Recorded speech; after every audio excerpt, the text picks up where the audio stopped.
Hi, boys and girls. My name is Miss Cindy, and I'm going to be doing story time. And then at the end of story time, if your mom or an adult could go in and make a comment and maybe perhaps leave how many was watching the video, it would help us so much and we would really appreciate it.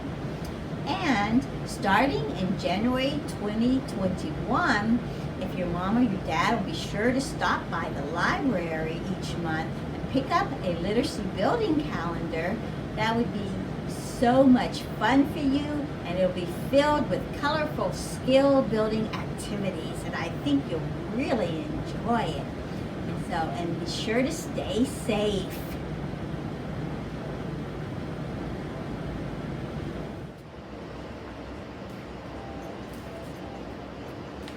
Good morning, boys and girls. Today's stories are based around, can you guess what holiday is coming up? Valentine's Day. That's right. So the first one is called Ruby Valentine Saves the Day by Laura Friedman, illustrated by Lynn Averill, and being read with permission of Carol Rhoda Books is the publisher. So let's get started. High above the hills of Heartland, just beyond the township sign, with her feathered friend named Lovebird, lives Ruby Valentine. Now, Ruby had a favorite day. Can you guess what it is? Do you have a favorite day? It came round once a year. As she settled in her new house, Valentine's was drawing near. So she decided to throw a party, and without a moment's hesitation, she and Lovebird sat right down and designed the invitations. It's a party on February 14th, also known as, that's right, Valentine's Day. Please join me at my house to eat and drink and play. I'll await your RSVP that says you'll be mine. I can't wait to celebrate. Love, Ruby Valentine.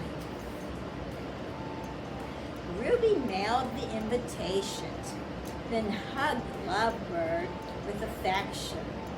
She told her feathered friend they'd planned this party to perfection. She and Lovebird hung new curtains. They scoured every nook. They decorated room by room. They began to bake and cook. When they tidied up outside, Lovebird clung to every feather. Ruby shivered with excitement, or possibly from bad weather. Looks like it is kind of cold, huh? As the special day drew closer, Ruby counted RSVPs. She never noticed the thermometer. It read 32 degrees. Ooh, that's cold. Valentine is tomorrow, and I want everything to be just right. Ruby tidied up gifts and goodie bags, then kissed Lovebird good night. But when Valentine arrived, it brought something unexpected. Though Ruby planned out most things, there was one thing she neglected. A snowstorm, cried Ruby. She spent all morning on the phone. No one could make it up the mountain. She'd be celebrating Valentine alone. My perfect party, sobbed Ruby. Now it won't take place. Lovebird wiped away the tears as they trickled down her face. Then he looked outside the window and said, "Do not despair. If no one can make it here, let's take the party there." Ruby looked at Lovebird. This wasn't how I planned the day. Lovebird shook her feathers. "There is no other way." So together, Ruby and Lovebird carefully packed their sled. As they set down the mountain, Ruby yelled, "Full steam ahead!" But as they made their way to Heartland, little did they know they left behind a trail of party fare amongst the ice and snow. "Happy Valentine's Day!" cried Ruby as she went from door to door. She gathered everyone in Heartland from every school and house and store. "Time to celebrate," smiled Ruby. "We'll have a party in town square." Then, horrified, she realized her sled was dry and bare. Ruby wrung her hands together. "I've made a big mistake. We can't have a party without presents, cards, or cake." "Nonsense," said the townspeople. "We'll have fun anyhow. As long as we're together, let's enjoy the day." So they built a giant snowman. They sang songs around a fire. They sounded so good together, they formed the Heartland Choir. That sounds like a lot of fun, doesn't it? Everyone loved the holiday, but Ruby most of all. It wasn't what she planned, but she truly had a ball.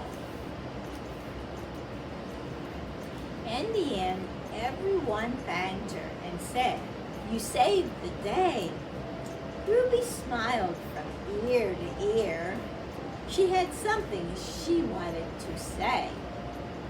"I've always loved Valentine's. You all know that is true. Though I celebrate every year, today I learned something new. Planning the day out to perfection is not what makes it great. If you're with the ones you love, that's all you need to celebrate." How true that is, isn't it? Oh, this song, don't ya? If you're happy and you know it, clap your hands. If you're happy and you know it, clap your hands. If you're happy and you know it, then your face will surely show it. If you're happy and you know it, clap your hands. If you're happy and you know it, stomp your feet. If you're happy and you know it, stomp your feet.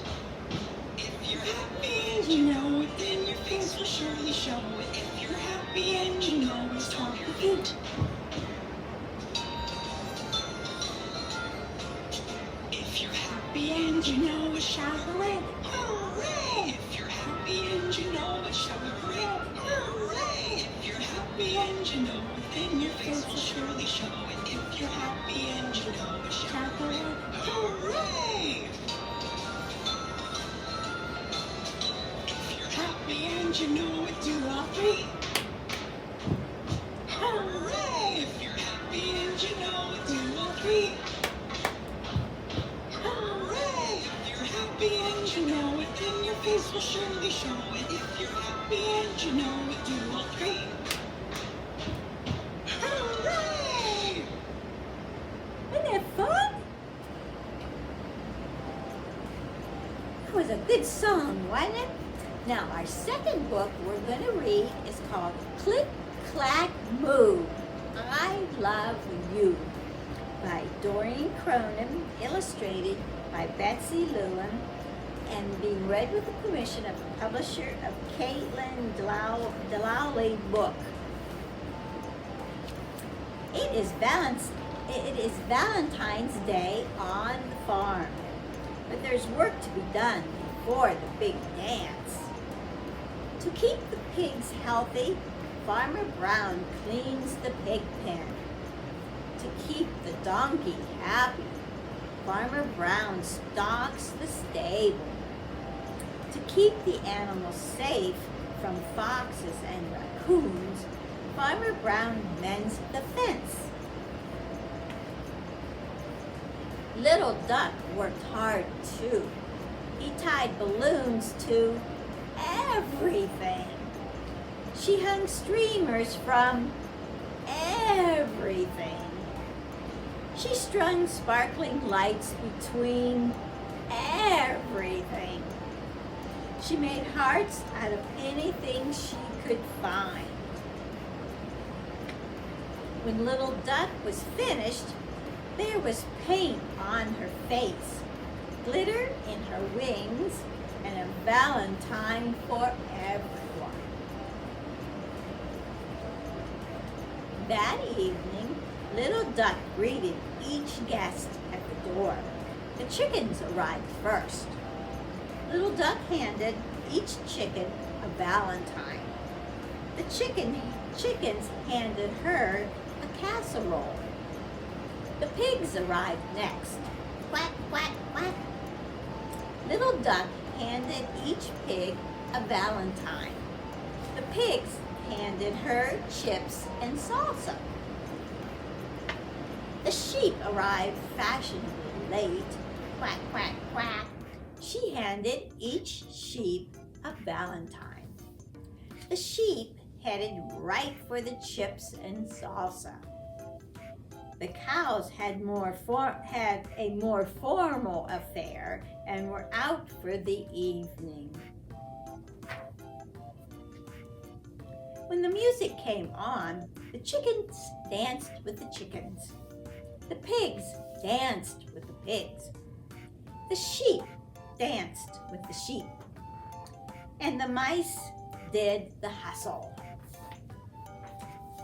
On the other side of the fence, at the top of the hill, a little fox heard the music.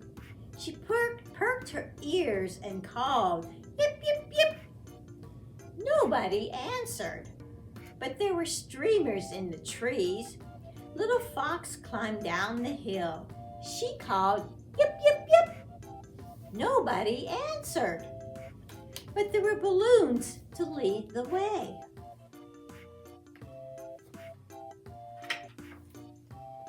Little Fox trotted down to the fence.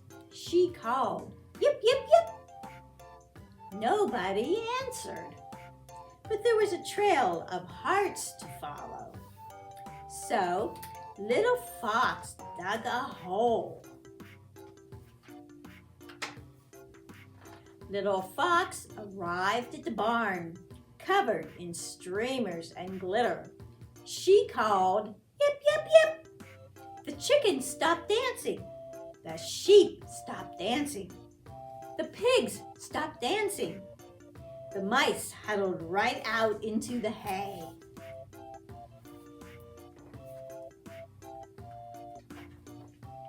Little Fox called again, "Yip, yip, yip."